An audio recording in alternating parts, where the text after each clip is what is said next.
Well, the old lady has really lost her mind now. I don't know if I ever had it. So, do you like my tiara? There's a reason I put it on, because there's a story that goes with this tiara.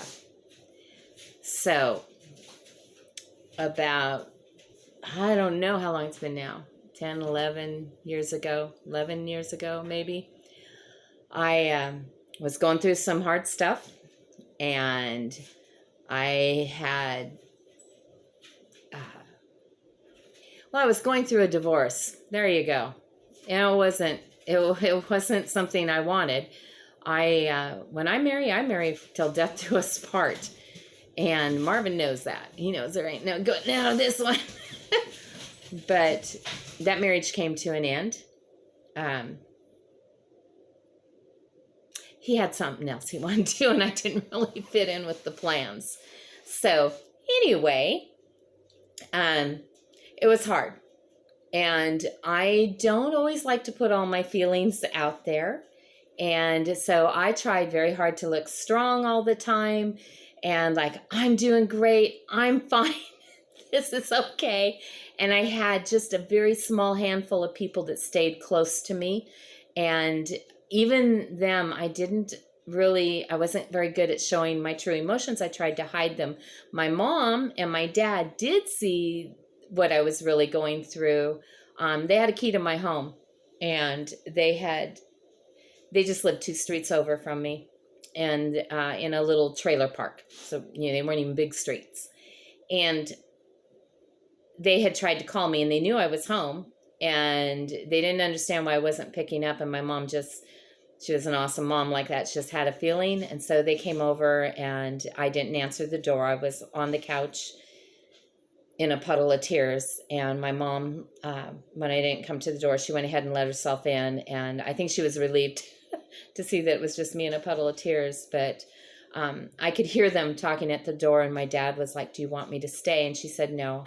She said, "I think that I'll take care of this, and I'll call you when things are better, and then you can come get me." And so my dad had left, and my mom came over to the couch. She didn't say a word. She put my feet in her lap and just rubbed them gently and her lovingly. My mom had this way of rubbing your face or your feet or your back or whatever. She just really knew how to comfort me. And so she just sat with me, and I cried. And eventually I got done crying, and then I sat up, and she listened to me for a little bit, and she saw the real rawness of what I was going through. Other people, I don't think anybody else really ever saw that. And I wouldn't talk much about the difficulty of going through the divorce. If you're hearing shuffling, I've got dogs that think it's playtime, and there's not much I can do about it. So you might hear a little background noise. But anyway, it was a very, very heartbreaking time. I had already, it was a marriage of heartbreaks. So this just seemed like the cherry on top of it all. So anyway, it was a difficult time, and I don't talk a lot about it, mainly because of my children and my grandchildren, and trying to respect their feelings and everything. So, but it was, in truth, I think it's okay for me to say it was really a really hard time for me. It wasn't the darkest time of my life. That had come before this, but it was still a very difficult time. It still is. It still is. It's been a lot of years, and, it's hard for me. But it ended up being one more thing to add to a list of many things that made me not feel good about myself, not like myself. Just really did not help the self-esteem at all. And so I was accused of all kinds of things, but what I did with my life was I went to 2 churches instead of 1, so that there was always someplace to be. I hung out with my mom and dad, or I would go up to Keith and Shannon's and have a cup of coffee and just sit and chit chat with them. I had some other friends that that I would meet with, just a small handful. And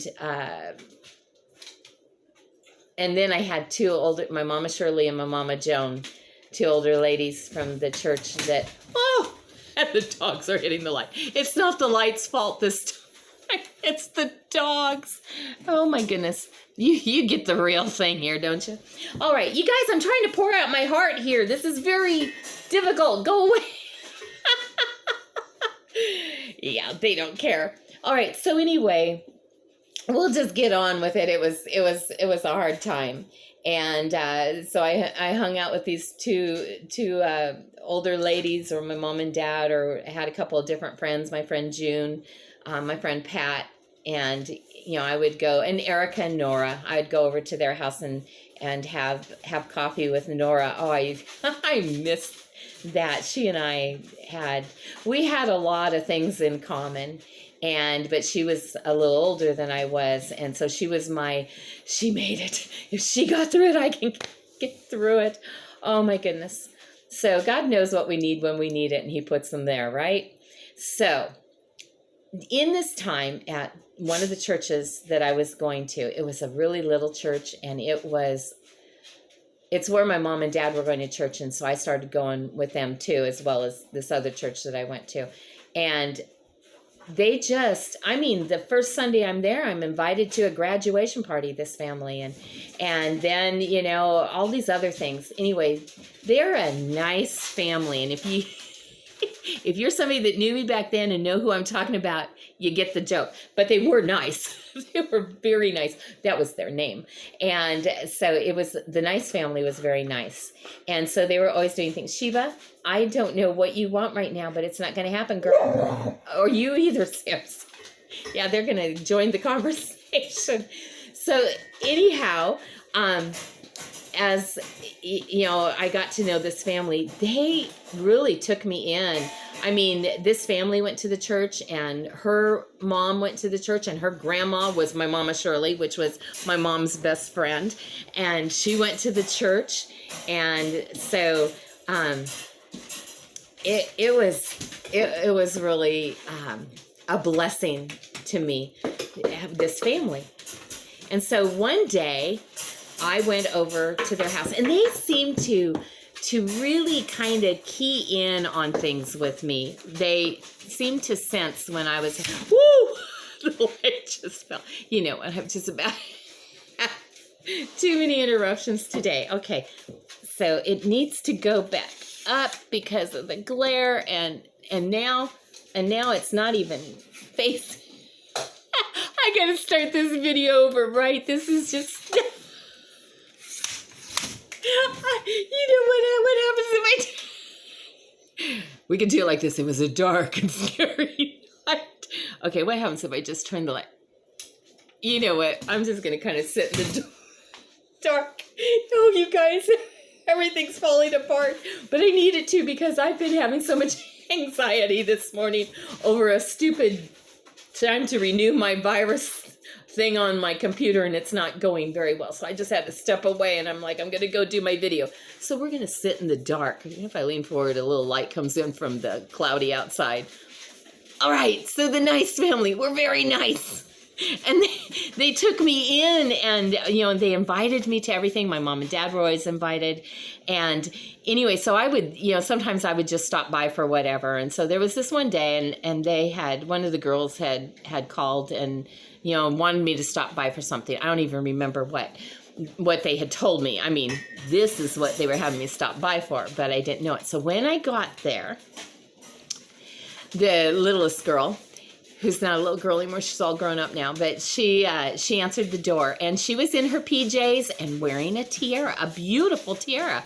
And she just was kind of a little girl anyway. And so I just was like, oh, you look so cute in your tiara and everything, and I didn't really think anything of it. But then the teenage daughter walks out, and she's got a tiara on. And then the older sister, she walks out, and she's got a tiara on. And then here comes Mom, and she's got a tiara on. I'm like, well, is this a party? And they're like, well, yeah, kind of. and I think it was a Saturday, and they go, we have these days where we just go ahead and stay in our PJs, a little late into the day, and we wear our tiaras. And they go, we want to tell you about our tiaras. So their dad, they had 2 brothers too, so there's these 3 girls and 2 boys. But their dad, he had started with mom, and he always wanted her to remember that she was God's princess and she was his princess. And so he had given her a tiara, a beautiful tiara. And then as they had their daughters, as they got old enough to understand, they each got a tiara for the same thing, because he never wanted them to forget their value. And when you're just kind of having a rough day, and you guys, I'm having a really messed up day, obviously. If this video, even if I save it and put it up and with me, I probably will. So anyhow, he wanted them to always remember on those bad days, go put your tiara on and remember who you are. And so they were like, you know what? We know you've been going through a lot. We know you've got a lot of stuff, and that it's really hard. And, and the mom was crying. She was like, I can't even imagine what it's got to be like going through what you're going through. And we just want you to know that you're God's princess. And you're our princess. And even when days are going bad and you don't feel good about yourself, we want you to put a tiara on and remember that you mean something, that you have value.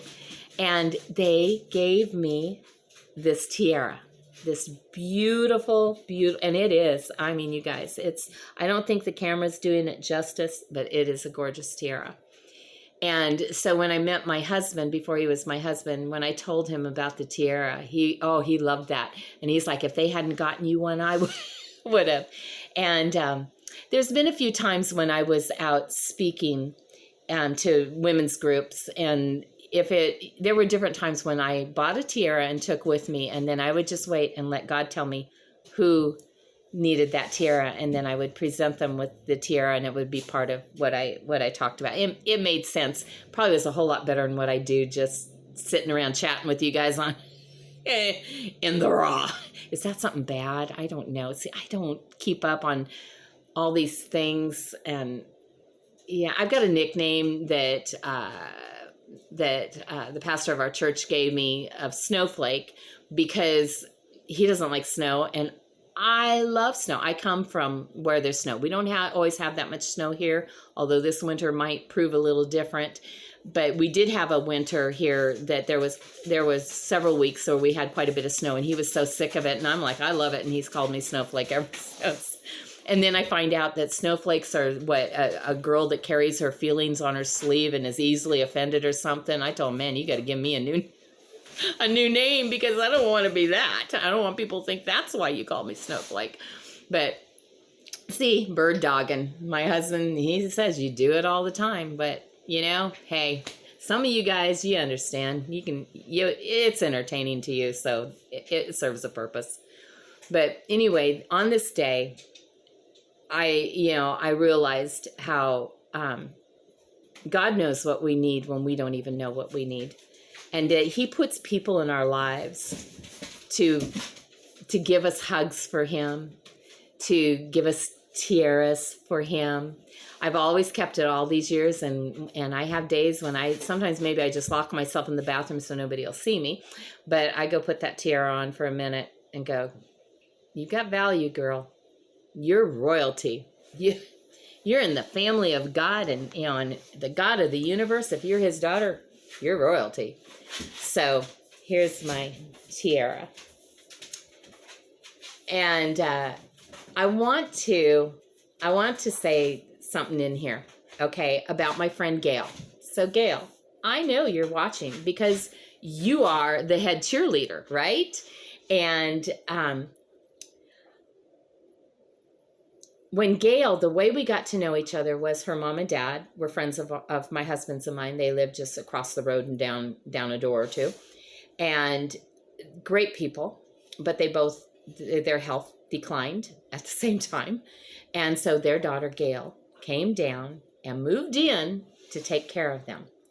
And then and her dad was, you've got to come meet Gail. You've got to be her friend because she's not going to have any friends here. You know how that is. And because she won't know anybody here and she's going to be stuck in the house with us. And, so he kept on me. Well, I still had my dad at that time. And I'm like, I can't always just pull up stakes and run across the road. I have to make sure, Marvin will have to be here to be with dad before I can go, because my dad could not, at that point, he could not be left alone. And so hadn't been able to be left alone for a long time. So I ran across the road as soon as I could. I think I had my hair all tied up in a rag or something that I just to try and get it off my head. I looked a mess, but I met Gail. And, and I was so happy she was here. And I remember going, I know what it's like to be in your position. You're in a place that isn't where you're used to being. You don't know anybody, but you've got this responsibility of your parents. I go, when I married my husband, I moved 3,000 miles to live here. I have just a very small amount, like 2 or 3 friends is it, period. My husband is, my best friend, and I am tied to my house unless my husband can sit with my dad. I can't leave the house, and my husband and I can't go anywhere together unless we're capable, it's something that we can actually take dad along on. And, I get it. So even if it's just so we can talk on the phone or whatever, I want to be here. I want to be that friend for you. And so I can't remember how long she was here. How long were you here, Gail? I can't remember. But anyway, her dad took a serious turn and he passed away. And a few days after he passed away, it was 2 or 3 days later, my dad passed away. And so we both lost our dads at the same time. Now, when I lost my dad, I now was free to leave the house, which was a scary thing. You guys, it probably took me almost a year to be able to leave the house with my husband and not break into a panic because I can't leave dad alone. Okay, he's not there. You're just, for so many years you've been doing it this way, and now, it was very scary. So I had to overcome a lot of that. I am a mess. I don't know why you guys want to hang out with me, but because you're a mess too, and we understand each other, I gotcha. So anyway, Gail still was, had her mom, and she had her son who is going to need full-time care for the rest of his life. And so Gail is an amazing woman. She really is. I mean, she is a professional caregiver. She really is. And she can just, she's another one of these women that I see her as being so strong. A problem happens and she just snaps to, well, here is what we're going to do. And she just, jumps in there. And I know we had a situation with her son one day. Her mom and I were there with her son, and she went to a doctor's appointment or something. And when she got back, we were kind of in a predicament, and I didn't know what to do. And she's like, oh yeah, no, it's fine. Here's what I'm like going, oh girl, you're amazing. I need some of that. So anyway, we got through the whole situation and everything turned out fine. But she's just one of those amazing people. And I just kind of want to dedicate this little story to you today. And I got to get you a tiara. I will. I don't know when, but I'm gonna work it out, and I'm gonna get you a tiara because you need one. Oh man, there I am committing myself. Lord, help me to do this, because it can't be one of them cheapo plastics. No, it's got to be nice. So I'm gonna figure this one out, because you need a tiara, because you are an amazing woman, and and I know both your parents are gone now. Both my parents are gone now. And when I started this YouTube channel, I have great support from the friends I have and stuff, and people that cheer me on. But with Gail, it's different. Gail provided coffee to make sure I'd have coffee with my chats. Gail provided a light, so I wouldn't be sitting in the dark like I am right now, because the light is not it is on. It has gone all the way down, the telescope thing is, and it's sitting on the floor, and it doesn't want to stand up. So, I'm going to have a little chat with that light. She even got me dandelion root and chicory so I can make dandelion coffee, which is what I harvest dandelion root for in the winter. But it takes me a while to get it all set up and roasted, because I can't start harvesting it till fall. So she got me a kickstart on that. She's just this very loving, she brought me some essential oils the other day to go through and pick some out. And we can have coffee and a chat in real life, in real time, walk across the road and have it. And so she's got one up on you. But the thing with Gail is she is constantly checking my channel for how many subscribers I have, because that's so exciting. And she's as excited as I am. In fact, I told my husband the other day, every time I see another subscriber, she always congratulates me. She'll send me a text right away. Hey, and as of the time I'm filming this, there's 91. And, and she'll zip that thing off to me, oh, there's 91, and, celebrate and stuff. And I told Marvin, I go, I want to congratulate her. Gail! There's congratulations, you now have 91 subscribers, because she is so excited for me. It's like she is totally in on this, and we're having a ball. And but I just want to remind her today that, I hope she knows that I love her and she's a precious friend. But I want you to remember, Gail, that you mean something to God, that he notices you and he cares about you. You matter to him. And the tiara, whatever tiara I end up giving you, is going to be one that he's going to provide. I know that. So he's going to lead me to the right tiara for you. And here's the thing. See, when you were coming to a strange land, a foreign land where you didn't even speak the language, as my dad said, when you came here and you took on, not just, you already were caring for your son, but then you took on the care of your parents as well, all the way to the end. And the rest of your family, I know, they're at least, an hour away, and they come down, and they can help out and stuff. But, there were times when you needed somebody to come to the house to watch your mom, to watch your son, or whatever, because you had to go because there was an emergency and you couldn't wait for an hour or so. And see, God knew those times were going to happen. He knew. And so he gave you me, because our dads passed away roughly at the same time. We were there for each other through that. But it also freed me up once my dad had gone home, that then when you needed me, because what was it, the next month when the first crisis hit, and you needed me. You needed somebody to be there until family could get down. And no problem. I was there. I was available. God knew you would need a friend. And even now, because we've got several years now under our belt together, right? I think about getting close to 4. Anyway, so we've got some time under our belt. But now you're not alone. You're probably more alone than you'd like to be. I don't know. Do you like being alone? Because all you got is me. But as you're finding your way around here and building your life for you and Brandon, yeah, you got little old me right across the road, because God knew you were going to need me. That didn't just happen by coincidence. Our dads didn't go home within a few days of each other by coincidence. No. God had it all planned out. See, I see how God has those things in order for me, but I want you to see that he has them in order for you. And I want to thank you for being my biggest cheerleader, the head cheerleader, and everything that you do, all the little texts. If I see that the numbers have gone up before you text me, I hold back now, because I know I'm just going to wait. So I used to try to beat you to it, but now it's like, no, it's coming from her. So anyway, I love you, Gail. And I'm so thankful that God brought you down here and brought you into my life. And I'm thankful he brought me into yours. Yeah, that's kind of a weird thing, but I am. So everybody out there, I love you guys. And we all can be community for each other. We need to make sure that when we can be there for somebody, be there.